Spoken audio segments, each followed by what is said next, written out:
Sir, ಬಾದಾಮಿಯ ಒಂದು ವಿಶ್ವ ಪಾರಂಪರಿಕ ಸ್ಥಳ, ಪ್ರವಾಸಿಗರ ಸ್ಥಾನ. ಒಟ್ಟಾರೆ ಅಭಿವೃದ್ಧಿಯ ವಿಚಾರದಲ್ಲಿ ಅಥವಾ ಅಭಿವೃದ್ಧಿ ವೈಫಲ್ಯ ಆಗಿರಬಹುದು, ಅಭಿವೃದ್ಧಿಯ ಪಥದಲ್ಲಿ ಯಾವ ದೃಷ್ಟಿಕೋನದಲ್ಲಿ ಜನಪ್ರತಿನಿಧಿಗಳಾಗಿರಬಹುದು, ಜನಸಾಮಾನ್ಯರಾಗಿರಬಹುದು, ನಿಮ್ಮ ಹೋರಾಟ ನಿರಂತರವಾಗಿ ಸಕ್ರಿಯವಾಗಿ ಹೋರಾಟದಲ್ಲಿ ತಾವು ತೊಡಗಿದಿರಿ. ತಾವು ಬಾದಾಮಿಯ ಅಭಿವೃದ್ಧಿ ಹೋರಾಟ ಸಮಿತಿ ಕಾರ್ಯದರ್ಶಿಯಾಗಿ ಬಾದಾಮಿಯ ಅಭಿವೃದ್ಧಿಯ ಚಿಂತನದ ಮಂಥನ ನಿಮ್ಮ ವಿಚಾರದಲ್ಲಿ ಹೇಗಿದೆ? ನಮ್ಮ ಬಾದಾಮಿ ಅಭಿವೃದ್ಧಿ ಹೋರಾಟ ಸಮಿತಿ ಕಳೆದ ಒಂದು 15-20 ವರ್ಷಗಳಿಂದ ಇಲ್ಲಿಯ ಸ್ಥಳೀಯರ ಸಹಕಾರದೊಂದಿಗೆ ಅನೇಕ ಅಭಿವೃದ್ಧಿ ಕಾರ್ಯಗಳು ಆಗಬೇಕು ಅಂತೇಳಿ ಹೋರಾಟ ನಡೆಸ್ತಾನೆ ಬಂದಿದೆ.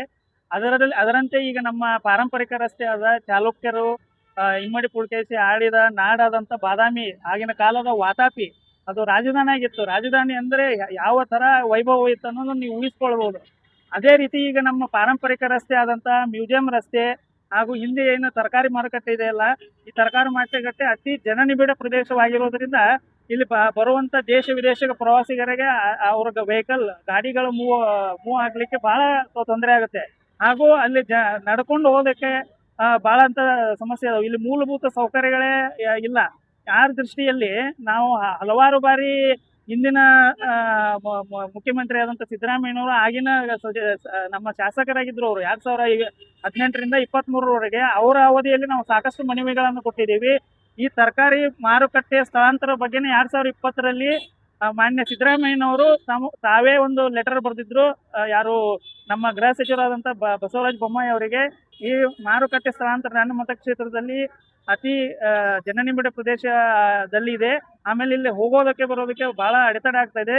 ಆ ದೃಷ್ಟಿಯಿಂದ ಎಲ್ಲರಿಗೂ ಅನುಕೂಲ ಆಗಲಿ ಅಂತೇಳಿ ಇದನ್ನ ಜೈಲರ್ಸ್ ಕ್ವಾರ್ಟರ್ಸ್ ಅದಕ್ಕೆ ಸ್ಥಳಾಂತರ ಮಾಡ್ರಿ ಅಂತೇಳಿ ಮನವಿ ಮಾಡಿಕೊಂಡಾಗ ಇಮಿಡಿಯೇಟ್ ನಮ್ಮ ಬಸವರಾಜ ಬೊಮ್ಮಾಯಿ ಅವರು ಅದಕ್ಕೆ ಸ್ಪಂದನೆ ಮಾಡಿ ಇದನ್ನ ಅತಿ ಶೀಘ್ರದಲ್ಲೇ ಇಂಪ್ಲಿಮೆಂಟ್ ಮಾಡಬೇಕು, ಇದನ್ನ ಅನುಷ್ಠಾನಗೊಳಿಸ್ಬೇಕು ಅಂತೇಳಿ ಹಾಗೆ ಅವರು ಅದಕ್ಕೆ ಪತ್ರ ಬರೆದಿದ್ರು. ಅದರಂತೆ ಹಿಂದಿನ ಪುರಸಭೆ ಮುಖ್ಯಾಧಿಕಾರಿಗಳಾದಂಥ ಜ್ಯೋತಿ ಗಿರೀಶ್ ಅವರು ನಿರಂತರ ಇದನ್ನ ಮಾಡಿ ಒಂದು 8 ಎಕರೆ ಜಾಗವನ್ನು ಬಿಜಾಪುರ ಜೈಲ್ ಅಧಿಕಾರಿಗಳಿಗೆ ತೋರಿಸಿದ್ರು.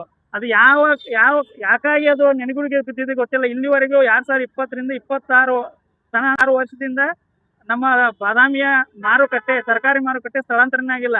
ಈಗ ನೀವು ಹೋಗಿ ನೋಡಿದ್ರೆ ಅಲ್ಲಿ ಮೂಲಭೂತ ಸೌಕರ್ಯ ಇಲ್ಲ, ಮಹಿಳೆಯರಿಗೆ ಶೌಚಾಲಯಗಳಿಲ್ಲ, ಇಲ್ಲಿ ಕೂತ್ಕೊಳ್ಳೋಕೆ ವ್ಯವಸ್ಥೆಗಳಿಲ್ಲ.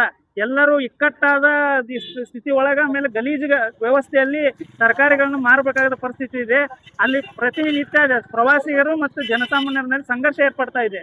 ಆ ಹಿನ್ನೆಲೆ ಒಳಗೆ ತರಕಾರಿ ಮಾರುಕಟ್ಟೆಯನ್ನು ಸ್ಥಳಾಂತರಿಸಿ ನೀವು 2-3 ಕಡೆ ಮಾಡ್ರಿ ಅಂತೇಳಿ ನಾವು ಹಲವಾರು ಬಾರಿ ಮಾಡಿದ್ದೀವಿ.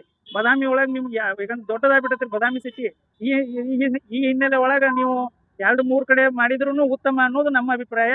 ಅತಿ ಶೀಘ್ರದಲ್ಲೇ ತರಕಾರಿ ಮಾರುಕಟ್ಟೆಯನ್ನು ಮಾನ್ಯ ಶಾಸಕರಾದ ಭೀಮಸೇನ್ ತಿಮ್ಮನಕಟ್ಟಿಯವರು ಮುತುವರ್ಜಿ ಮಾಡಬೇಕು.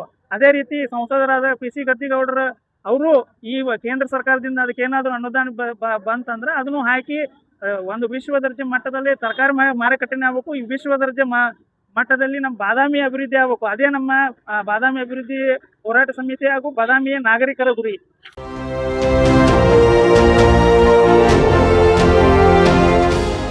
ಚಾಣಕ್ಯನ ಛಲ, ಜನರ ಪರ, ಸದಾ ಶುದ್ಧ ಸುದ್ದಿಗಳೊಂದಿಗೆ ನಿಮ್ಮ ಚಾಣಕ್ಯ ನ್ಯೂಸ್.